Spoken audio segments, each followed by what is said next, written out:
विजय, मेरी ओर से आपको श्रद्धांजलि है। मेरे पिता बिंदुसार और पितामह चंद्रगुप्त मौर्य, स्वर्ग से नीचे धरती पर देखिए, देखिए कैसे आपके प्रिय अशोक ने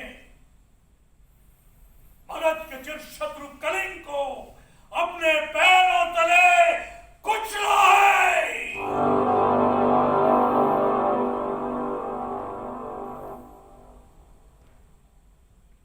आज कलिंग दास बनकर मगध साम्राज्य के पांव में गिरा है। पितामह, देखिए हमने कैसे आपके स्वप्न को साकार किया है।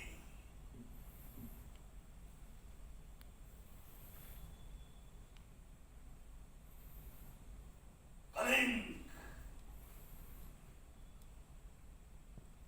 कलिंग, आज आपका चिर शत्रु, उसकी आंखों में आंसू और आत्मा में दास्तां के सिवा कुछ विशेष नहीं है।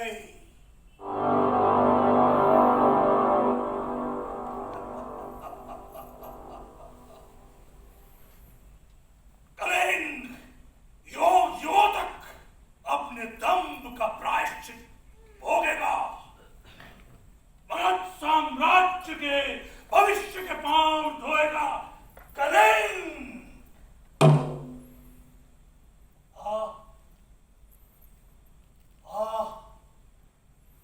विजय की अनुभूति कितनी सुखद होती है। उत्तेजनापूर्ण अद्भुत अनुभूति है ये। नस नस आह्लादित हो रही है। रोम रोम प्रसन्नता से सराबोर हुआ जा रहा है। ऐसा लग रहा है मानो असंख्य मयूर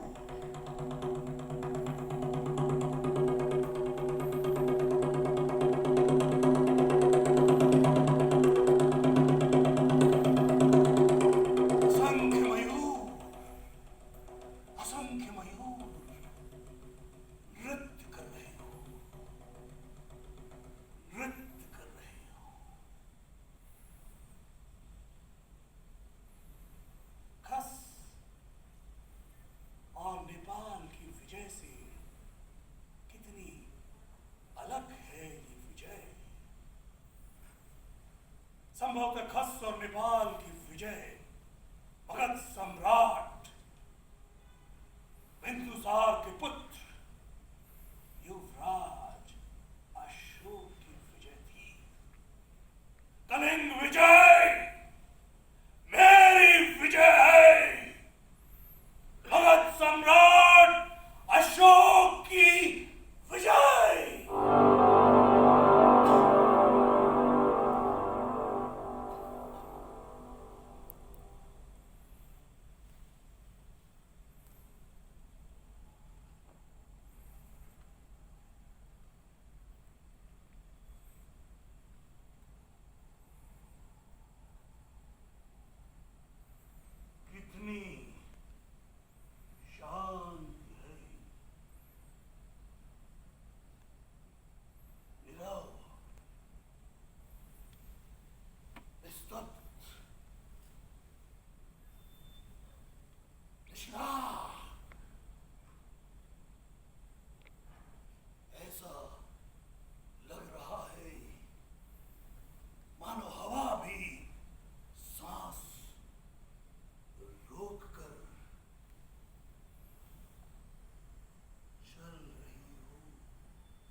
धरती है, कलिंग की धरती, जिसके पग पग पर मगध साम्राज्य का विरोध गूंजता था,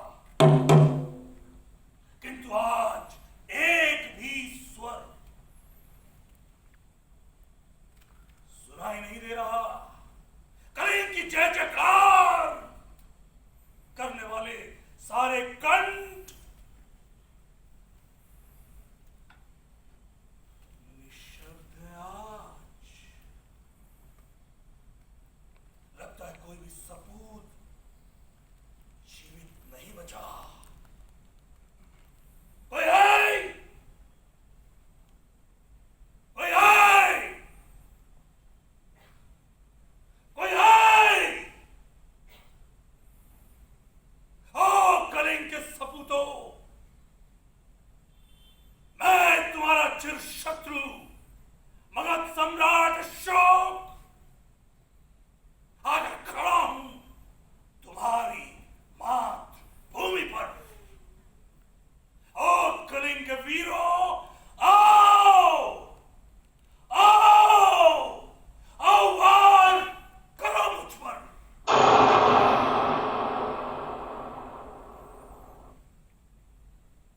अपराजय अपराजय कलिंग, आज रक्त से लथपथ गिरा है मेरे पांव में।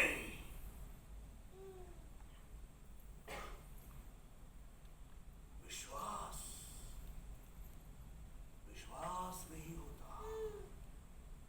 जो कलिंग सेना सदियों तक शक्तिशाली मगध सेना को चुनौती देती रही, वो आज अपनी ही धरती पर रक्त से लथपथ निष्प्राण पड़ी है। जहां तक मेरी दृष्टि देख पा रही है, धरती रक्त से नहाई और मृतदेहों से आच्छादित दिखाई दे रही है। भीषण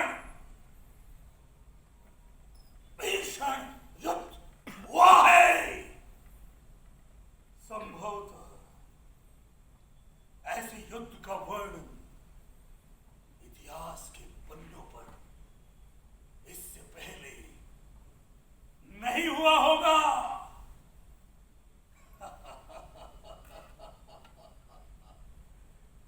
परिणाम चाहे जो भी हो, किंतु वो कलिंग के सपूतों, मैं सम्राट अशोक तुम्हारी वीरता को नमन करता हूं। हार तुम्हारी नियति थी, क्योंकि सम्राट अशोक अब पराजय है।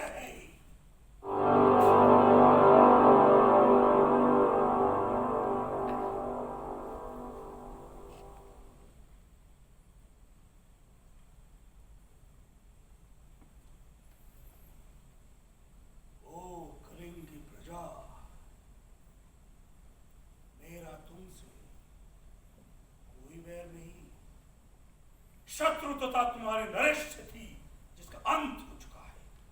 तुम्हारा राजा मूर्ख था, इसीलिए उसके राज्य की ये दुर्गति हुई। उसने हमारी मातृभूमि मगध के साथ प्रतिस्पर्धा और शत्रुता का भाव ना रखा होता तो आज मगध के अधीन अधीनस्थ अन्य राजाओं की तरह वो भी राज सुख भोग रहा होता। वो कलिंग की प्रजा, पराजय सबसे बड़ी पीड़ा है, किंतु ये पराजय तुम्हारे लिए शोक का विषय नहीं होना चाहिए। कलिंग नरेश ने तुम सबको कूप मंडूक बना रखा था, छोटे राज्यों के सुख छोड़े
जो अपने राज्य के लिए सीमाओं पर अपने प्राणों की आहुति देते हैं, उनके लिए रुदन उनकी वीरता का अपमान है। अब युद्ध समाप्त हो चुका है, शत्रुता मिट चुकी है। अब तुम्हारा वर्तमान और भविष्य मगध के साथ जुड़ा है। इसलिए आंखों में मनहूस आंसुओं की लड़ियां नहीं, विजय दीप जलाओ।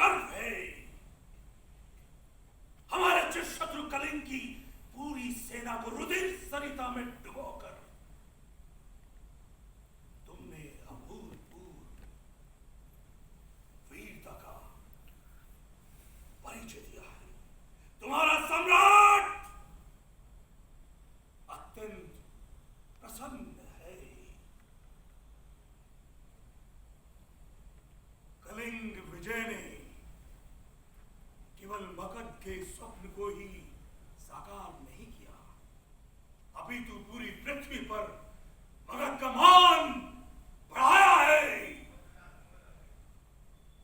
इस अभूतपूर्व विजय पर मैं सम्राट अशोक आप सब वीरों का अभिनंदन करता हूं।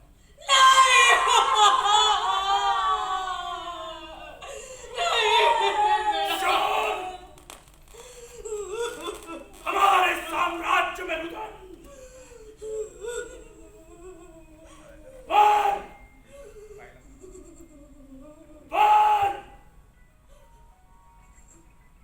कलिंग विजय मगध साम्राज्य के लिए अत्यंत प्रसन्नता की घड़ी लेकर आई है। आत्मसम्मान और स्वाभिमान से जीवन जीने के लिए कुछ अपनों की बलि देनी पड़ती है। मन चाहे सुख भोग का मूल्य चुकाना पड़ता है। मुझे पता है युद्ध भूमि में केवल शत्रु पक्ष के वीरों ने ही अपनी आहुति नहीं दी। अभी तो मगध के सहस्त्राधिक सैनिक भी वीर गति को प्राप्त हुए हैं, लेकिन सैनिक का जीवन तो अपने राज्य के लिए अपने प्राणों की आहुति देना ही है।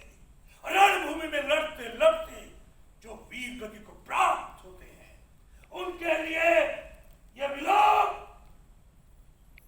अपमान है।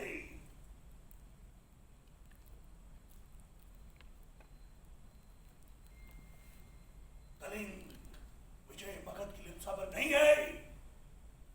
सर्वविदित है कि सदियों से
जीवन चैन से सोने में बिता दो।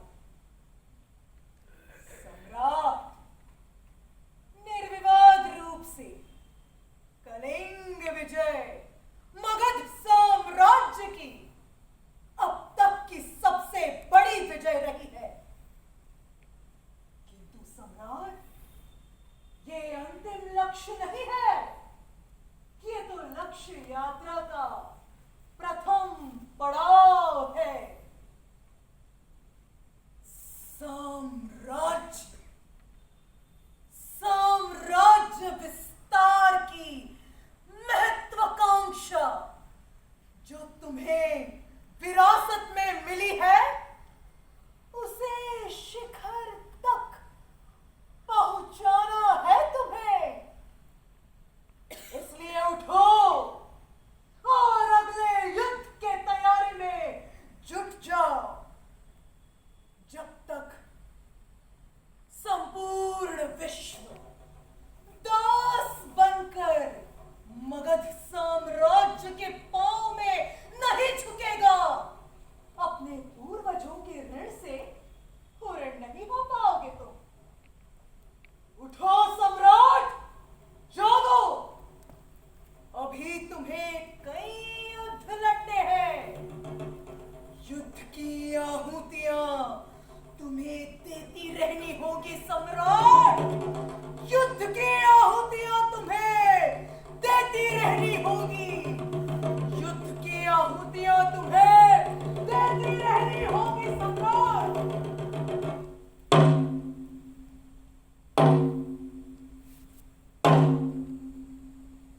सम्राट,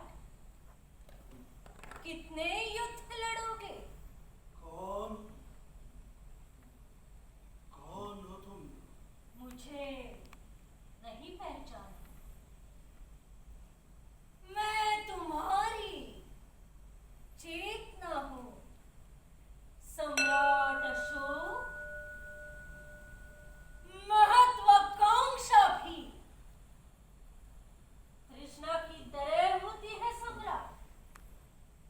जितना पाओगे उससे अधिक पाने की लालसा जागेगी। विश्व विजय कर लोगे तो ब्रह्मांड विजय का स्वप्न प्रकट हो जाएगा। सपनों के पीछे इसी तरह भागते रहे तो सारा जीवन युद्ध में ही बीत जाएगा।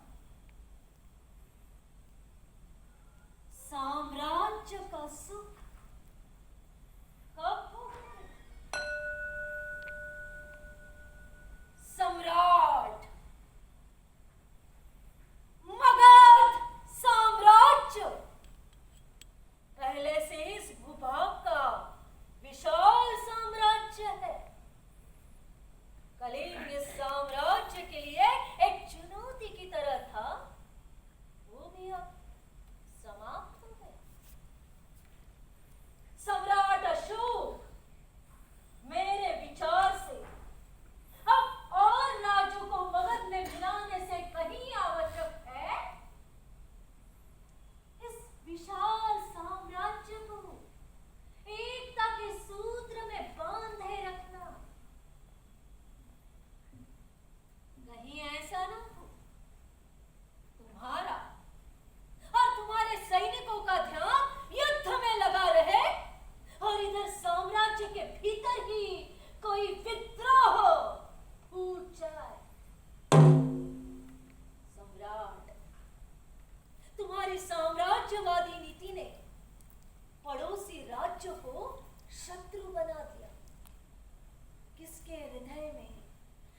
का परित्याग इसलिए भी आवश्यक है क्योंकि युद्ध के कारण प्रजा कल्याण कौन हो जाता है। साम्राज्य की सारी शक्ति युद्ध में झोंक दी जाती है। राजकोष का जो धन प्रजा के हित में व्यय होना चाहिए वो युद्ध की भेंट चढ़ जाता है। सम्राट, भय रहित शासन का मूल मंत्र है प्रजा कल्याण। जिस राज्य की प्रजा सुख व शांति से जीवन व्यतीत कर रही होती है उस राज्य को ना तो शत्रुओं का भय सताता है ना ही प्राकृतिक आपदाएं कुछ बिगाड़ पाती हैं। प्रजा कल्याण में ही साम्राज्य कल्याण है सम्राट। इसलिए अपनी नीतियों पर पुनर्विचार करो।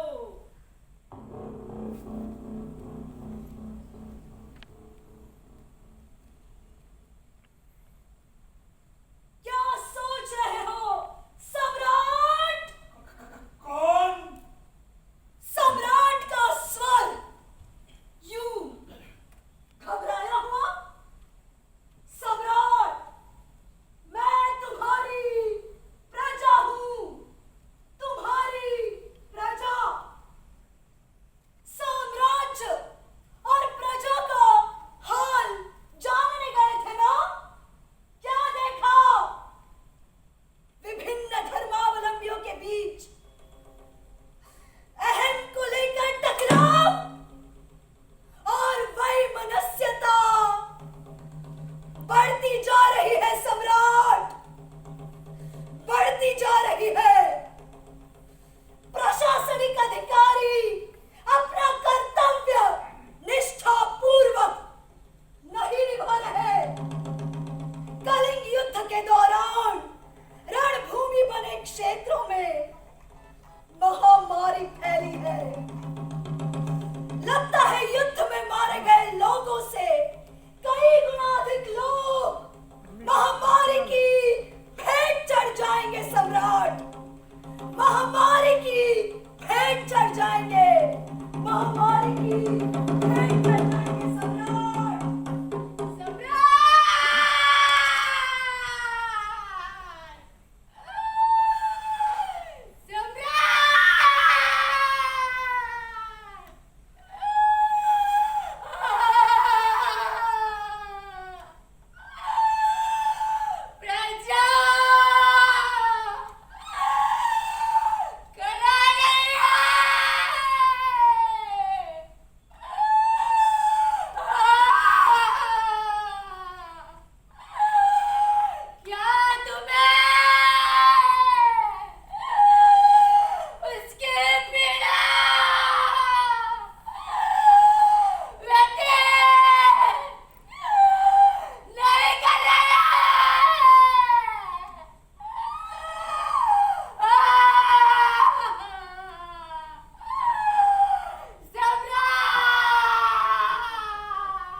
ऐसा नहीं लगता तुम्हें कि कर्तव्य निर्वाह में तुमसे चूक हुई है?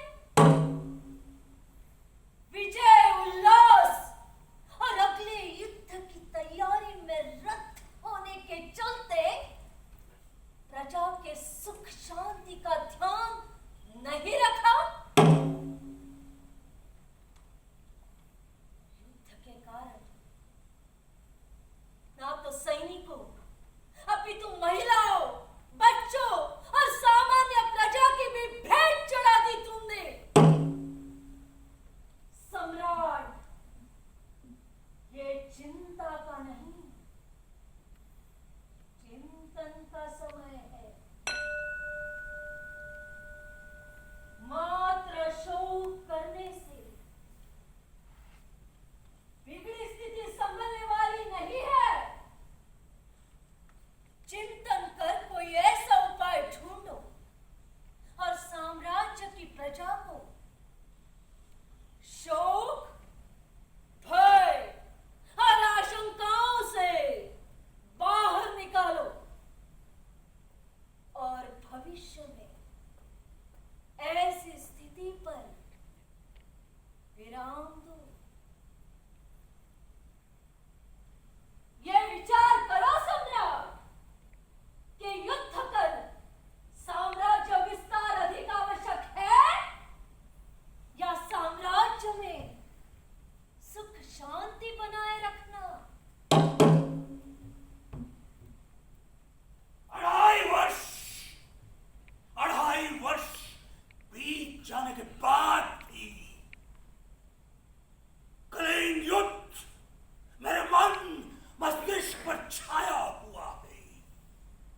इससे पहले भी कई युद्ध किए हैं, रक्त से सनी रणभूमि भी देखी है।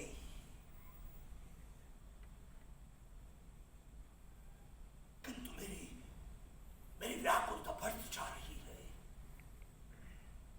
कोई विभीषिका भी आसन्न नहीं है, फिर भी मुझे भय क्यों सता रहा है?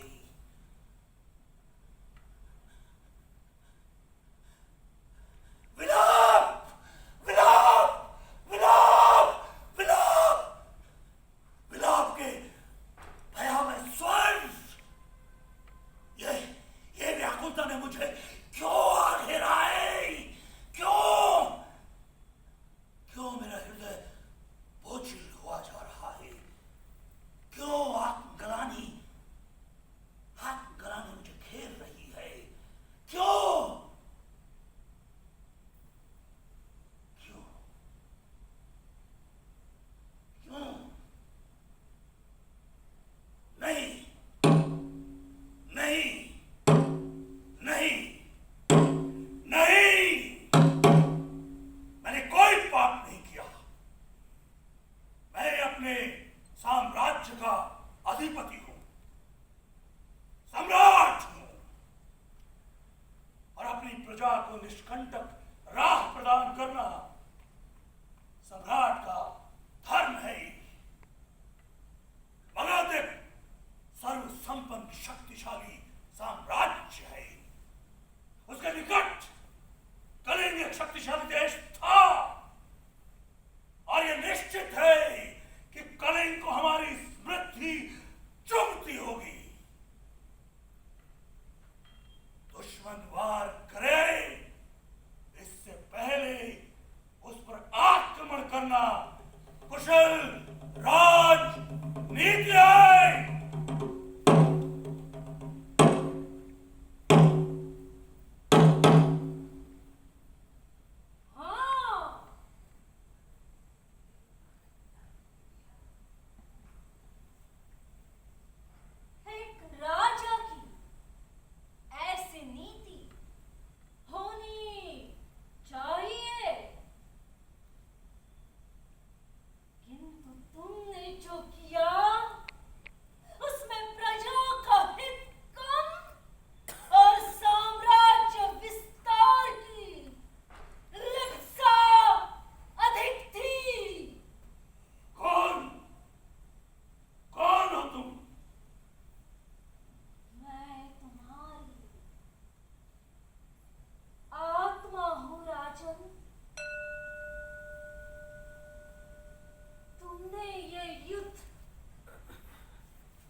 अहिंसा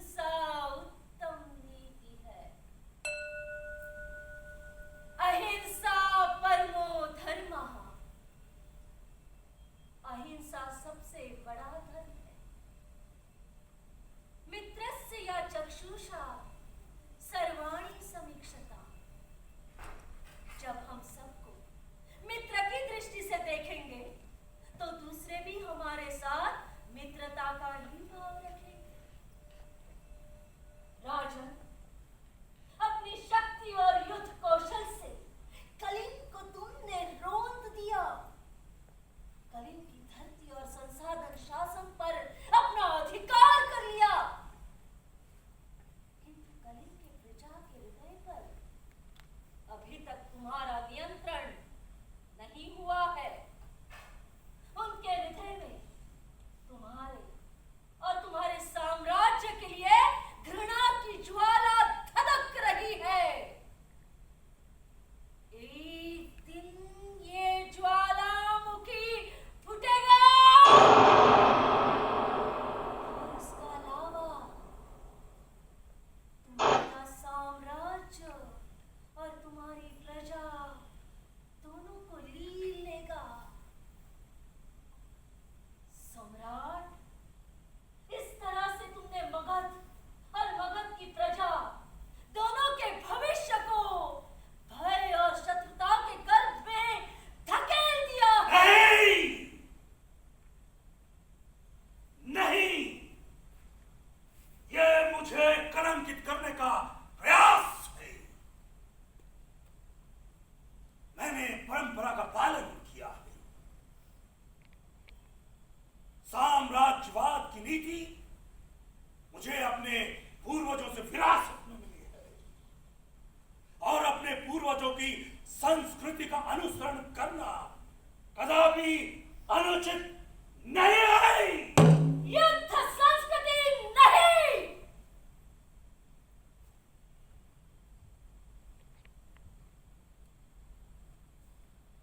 अब संस्कृति है राजन।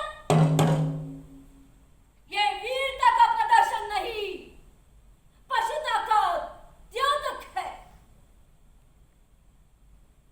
युद्ध ही करना है तो अपने हृदय में बैठे पशुता के विरुद्ध युद्ध करो। मनुष्य ही मनुष्य के विनाश का कारण बने, ये मनुष्यता नहीं है। फिर मनुष्य और पशु में भेद कैसा? सम्राट, ये मत भूलो कि पहले तुम मनुष्य हो और मनुष्य का सबसे बड़ा धर्म है ईश्वर की हर रचना के साथ आत्मा और संवेदना का भाव रखना। युद्ध के नाम पर लाखों मनुष्यों की हत्या की है तुमने। लाखों स्त्रियों और बच्चों को अनाथ बनाया है तुमने। ये पाप हुआ है तुमसे और यही पाप दंश तुम्हारे अपराध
तुम ये समझ रहे हो कि मृत्यु की गोद में बैठकर तुम इस पाप दंड से बच पाओगे, तो ये तुम्हारी सबसे बड़ी भूल होगी।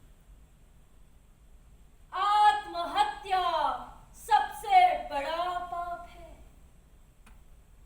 राजन, तुम्हारे मन में ये कलमश आया कैसे? ये उस व्यक्ति के लिए तनिक भी अनुकूल नहीं है जो जीवन के मूल्य को जानता है। इससे उच्च लोक की नहीं, अपितु अपयश की प्राप्ति होती है।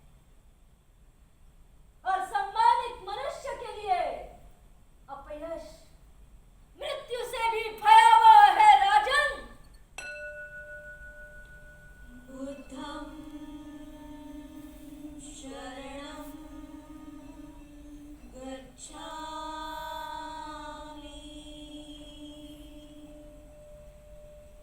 धम्मं शरणं गच्छामि,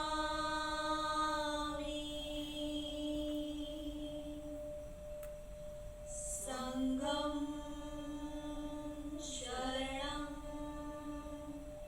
गच्छामि।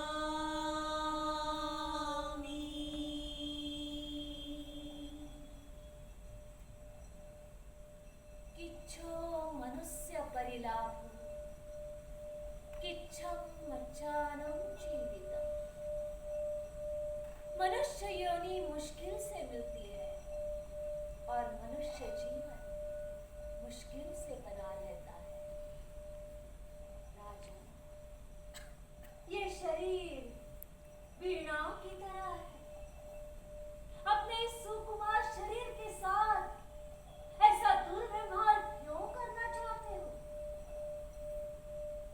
इस शरीर के साथ ऐसा बर्ताव कि इस शरीर से परम नाद सुनाई पड़े। मनुष्य जीवन के महत्व को समझो सम्राट।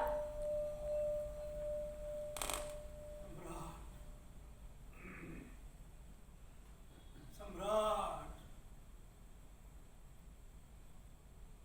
मैं सम्राट कहलाने लायक नहीं हूं।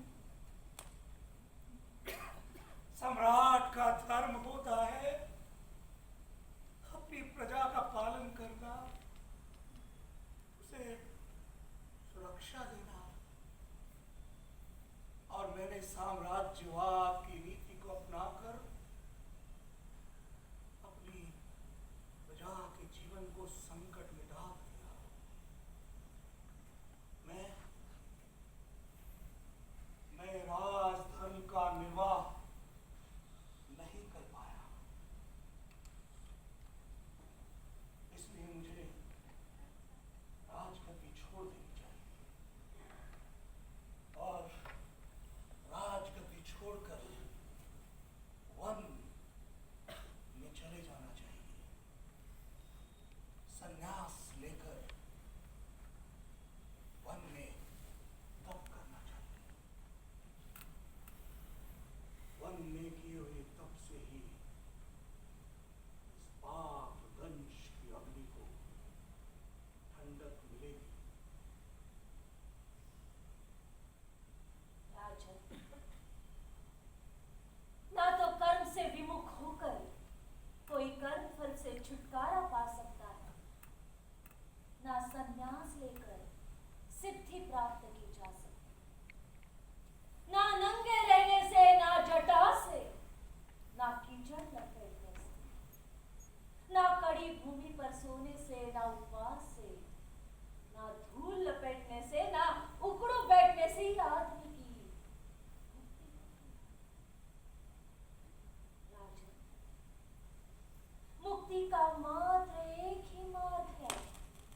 चाहे युद्ध तो करना ही पड़ेगा, और युद्ध में सामान्य जन की मौत, हत्या का पाप मैं और नहीं ढो सकता, मैं और नहीं ढोना चाहता। युद्ध का कोई भी समर्थन नहीं कर सकता, परंतु समाज में शांति तथा व्यवस्था बनाए रखने के लिए जब सत परामर्श असफल हो जाए तो युद्ध अनिवार्य हो जाता है। लेकिन वो युद्ध राजा का कर्म और धर्म दोनों बन जाता है। ध्यान रखने की बात बस इतनी है कि युद्ध राजा के अहंकार और लिप्सा पूर्ति के लिए ना होकर प्रजा की भलाई के लिए हो। राजा, यदि तुम अपना धर्म नहीं निभाते हो तो निश्चित रूप से तुम्हें अपने कर्तव्य से विमुख होने का दोष लगेगा।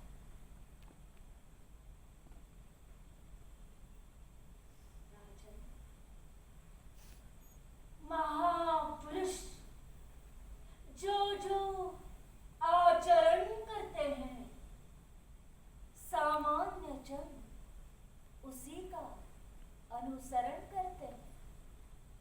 वो अपने अनुकरणीय कार्य से जो आदर्श प्रस्तुत करते हैं, संपूर्ण विश्व उसी का अनुकरण करता है। प्रजा की सुरक्षा और भलाई राजा का कर्म और धर्म होता है। प्रजा उसी के लिए कर देती है। राज्य में रहने वाले ब्राह्मण और सन्यासी राजा के अधीन होते हैं। इसलिए राजन, दुविधा त्यागो और अपनी मानसिक निर्बलता का त्याग कर राजा के धन को धारण करो।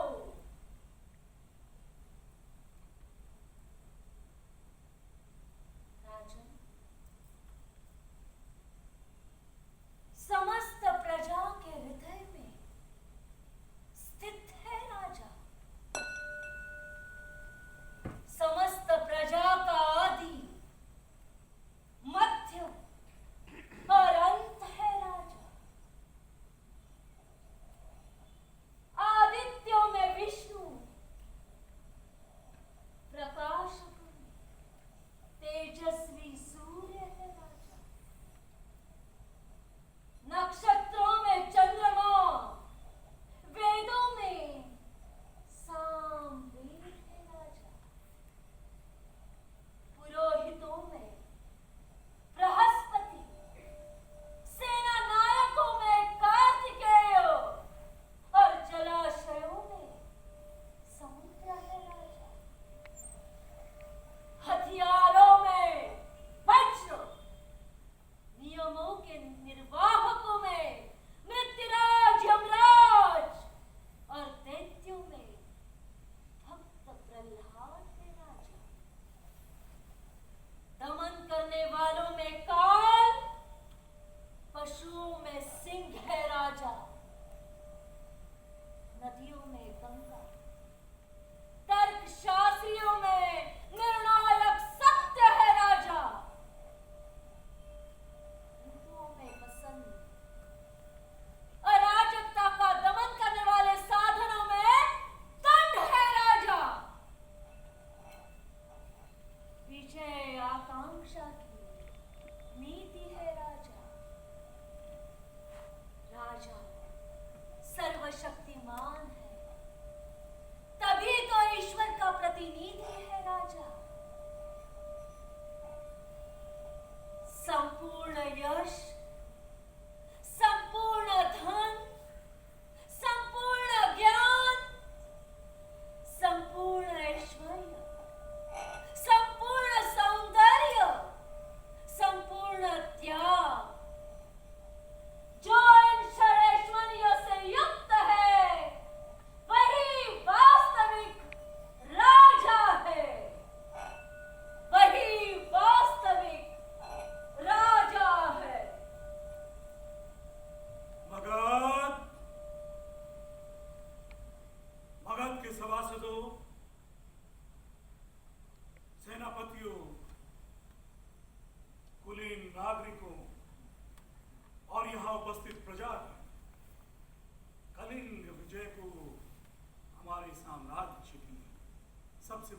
विजय माना जा रहा है, किंतु मैं इसे विजय नहीं मानता।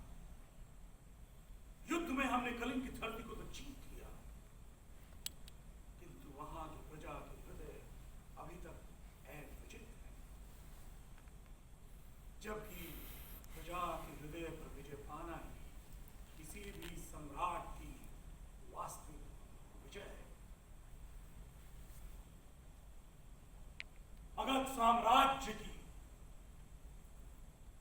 नई नीतियों की मैं घोषणा करता हूं। सदियों पूर्व मगध सम्राट बिंबिसार ने सैन्य विजय की जिस परंपरा का शुभारंभ किया था, मैं आज उसका अंत करता हूं। हथियारों के स्थान पर हृदय विजय की परंपरा का शुभारंभ करता हूं। सैन्य विजय में विजेता तो उल्लसित रहता है, किंतु पराजित का हृदय पीड़ा और घृणा से भर जाता है। जबकि धार्मिक विजय में ऐसा नहीं होता। सबको प्रसन्नता का स्वाद मिलता है, प्रेम बढ़ता है, भाईचारा बढ़ता है। मैं चाहता हूं वसुधैव कुटुंबकम भाव सबके हृदय में स्थान पाए और पूरा विश्व मिलजुल कर जीवन यापन करे।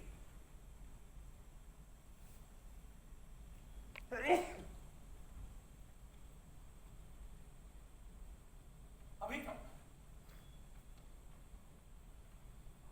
तक सभी सम्राटों, शासकों के लिए प्रजा मनुष्य मात्र है, मनुष्य मात्र, जिस पर शासन करना वो अपना धर्म समझते हैं। किंतु आज से मगध साम्राज्य की समस्त प्रजा मेरी संतान की तरह है। जिस प्रकार मैं अपनी संतान के एक सुख और कल्याण की कामना करता हूं, उसी प्रकार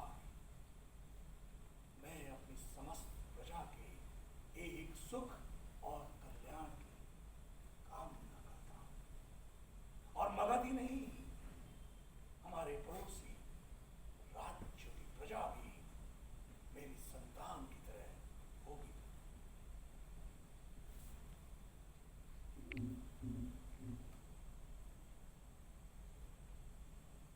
प्रजा का दिया हुआ कर राजा पर उसका ऋण होता है, और उस ऋण को राजा प्रजा का कल्याण करके ही चुका सकता है। आज से मैं इस बात का व्यक्तिगत रूप से ध्यान रखूंगा कि मगध साम्राज्य में कोई भी प्रजा दुखी न होने पाए। इसलिए राजकों को आदेश दिया जाता है कि उनका हर कार्य जनहित में हो। अहंकार रहित कर्म, मानवीय कर्म,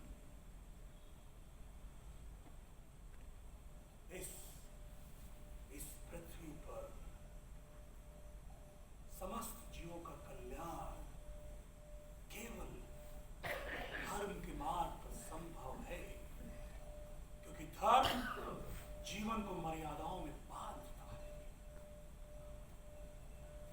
बौद्ध धर्म हो, जैन धर्म हो या वैदिक धर्म, मैं इन सभी धर्मों में एक ही लक्ष्य पाता हूं, मानव कल्याण, जीव कल्याण। हमारी प्रजा अपने विवेक और विचार से जो भी धर्म अपनाना चाहे स्वतंत्र है।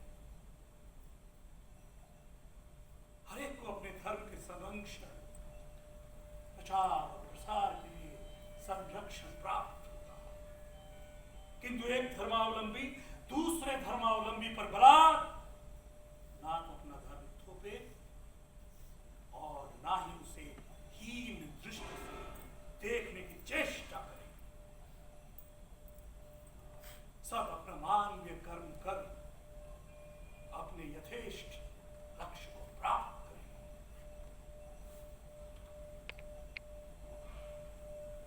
व्यवस्था के बारे में भी मैं घोषणा करना चाहता हूं। चाहे कोई ब्राह्मण हो या शूद्र, राज्य सबको समभाव समदृष्टि से देखेगा। जैसे राज्य सभी धर्मों को समभाव की दृष्टि से देखता है। ना तो कोई भगवान बनने की चेष्टा करे और ना इच्छदम भगवान का भेष धरे।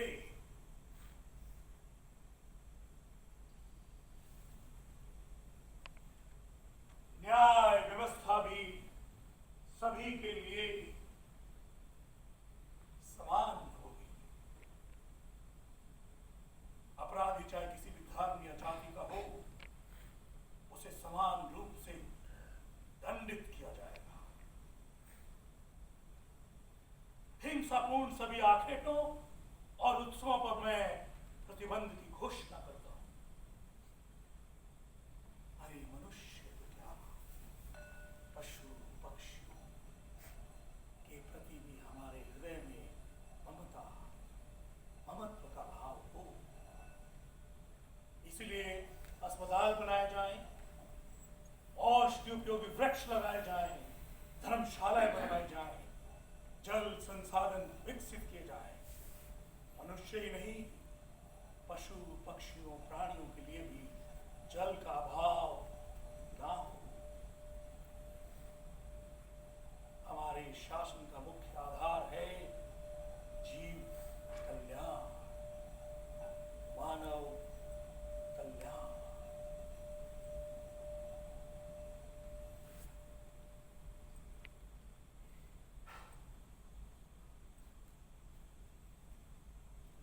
भगत ने अपनी सैन्य क्षमता और वीरता का पूरे विश्व में लोहा तो मनवा लिया, किंतु अब सत्य, शांति और अहिंसा के मार्ग पर चल हम जन कल्याण के अद्भुत उदाहरण विश्व के समक्ष प्रस्तुत करेंगे। भगत पूरे विश्व में अपने धर्म दूत भेजेगा और प्रजा कल्याण के नित्य नए अनुभवों को